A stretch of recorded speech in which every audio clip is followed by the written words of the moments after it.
Hello everyone, welcome back to my channel Tanuj diary চ্যানেলে নতুন একটা মিনি ব্লগে তোমাদের অনেক অনেক ওয়েলকাম। দেখতেই পাচ্ছ বাজার কমপ্লিট করে চলে এসেছি একেবারে বেলুন ফোলানোর জায়গায়। আর বেলুন ফোলাতে আমি ব্যর্থ, কারণ পরে দেখতে পাচ্ছি বেলুনটা লিক ছিল। এটা ছিল পাপার জন্মদিন, আর পাপার জন্মদিনে কোমর বেঁধে পাপাও কাজ করতে লেগে গেছে। বাবা কত সুন্দর করে বেলুন দিয়ে একদম বারান্দাটা সাজিয়ে ফেলেছিল। আর এখানে প্রত্যেকবারের মতোই পায়েল দি রান্নার দায়িত্ব পেয়েছে, তাই রান্না করতে পায়েল দি আর বৌদি মিলে বসে গেছে। আর এখানে হচ্ছে আমার পাপার কেক, পাপাকে যে আশীর্বাদ করবে সেই প্লেটে ধান দুব্বো আর পাপার প্রত্যেকটা পছন্দ রকম খাবার দিয়ে এই জায়গাটাকে সাজানো হয়েছে।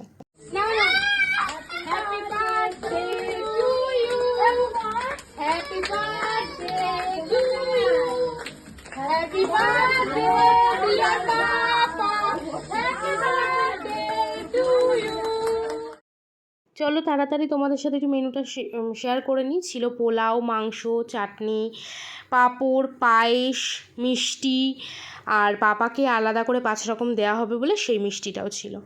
তারপরে ঝটাপট আর রাত না করে তাড়াতাড়ি খেতে বসে পড়লাম, কারণ বাড়িও ফিরতে হবে, পরের দিন কাজ ছিল। তাই এই ব্লগটা আমি এখানেই এন্ড করলাম। আর এই ভিডিওর বড় ব্লগটা আমার চ্যানেলে অলরেডি পোস্ট হয়ে গেছে, যখন তোমরা এই ভিডিওটা দেখবে প্লিজ চেক আউট করে এসো। ততক্ষণের জন্য টাটা।